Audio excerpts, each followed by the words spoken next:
Well, I'll be dang. Good day. So today we will be checking out another Lazada Budol, another bicycle accessory. This is the DLMA front foldable hanging metal wire basket for your bicycle. It is a front bike basket carrier. So this is the baskets itself. So it automatically opens kaya medyo ingat kayo once na nakuha nyo na po siya or mahawakan kasi medyo masakit siya kapag biglang bumukas at hindi naka-ready ang inyong mga daliri kasi ang kanyang spring ay talagang sobrang firm at matibay or malakas ba? Very resistant yung spring niya. So, yan. Kapag finold, meron siyang hook na makikita. Ayan po yung hook niya para ma-maintain niyo siyang nakasarado. So, ito kasama niya yung kanyang nuts and bolts. So, dyan nyo po yan ilalagay sa kanyang hook. Dalawang hook. Tapos, mukhang hindi naman siya kinakalawang maigi kasi maganda ang kanyang pagkakapinta. So, ayan po yung hook na sinasabi ko para protektado siya. Laging nakasarado.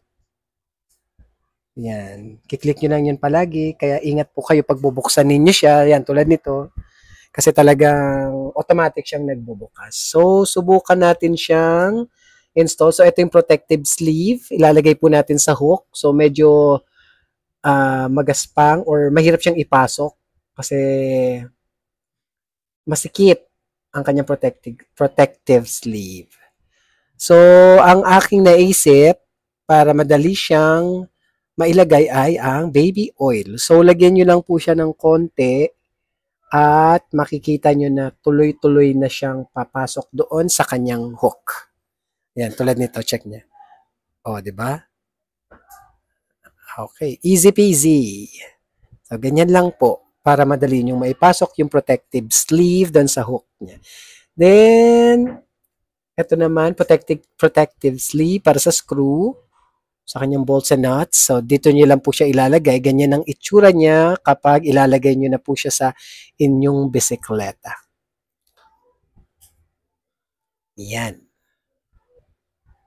Okay, so inilagay ko siya dun sa mismong handlebar kasi mas steady siya kung ilalagay nyo dun sa inyo. Kung meron kayong extension bar, wag doon. Doon nyo po ilagay sa main bar ng inyong handlebar ng inyong bike para mas steady siya at hindi gumagalaw-galaw.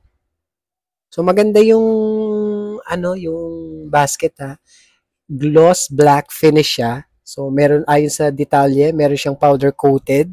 It is powder coated kaya weather resistant siya at hindi agad kakalawangin. So ganito yung itsura niya. Yan, kita niyo naman sturdy and stable. Maganda yung pagkakalapat niya. Nasa likod siya ng aking extension bar. Okay, so kung pwede siya hanggang 20 kilos yung ilalagay nyo dito sa basket na ito. So, tingnan natin ang itsura niya pagbukas. Tanggalin po natin yung hook. And again, ingat dahil bigla siyang bumubukas dahil sa kanyang matitibay na spring. So, hawakan nyo lang maigi. Alam niyo yung mga mouse trap, parang ganun siya. Ayan. Okay? So, bagay na bagay talaga siya. Hindi mawawala yung forma ng inyong bisikleta kasi pwede nyo siyang i-fold kapag hindi naman ginagamit. So, all in all, I must say it's a thumbs up. And nasa description po kung paano po kayo makakabili. Yung link nasa description. So, don't forget to like, comment, and subscribe. Hope to see you on our next video. Thank you!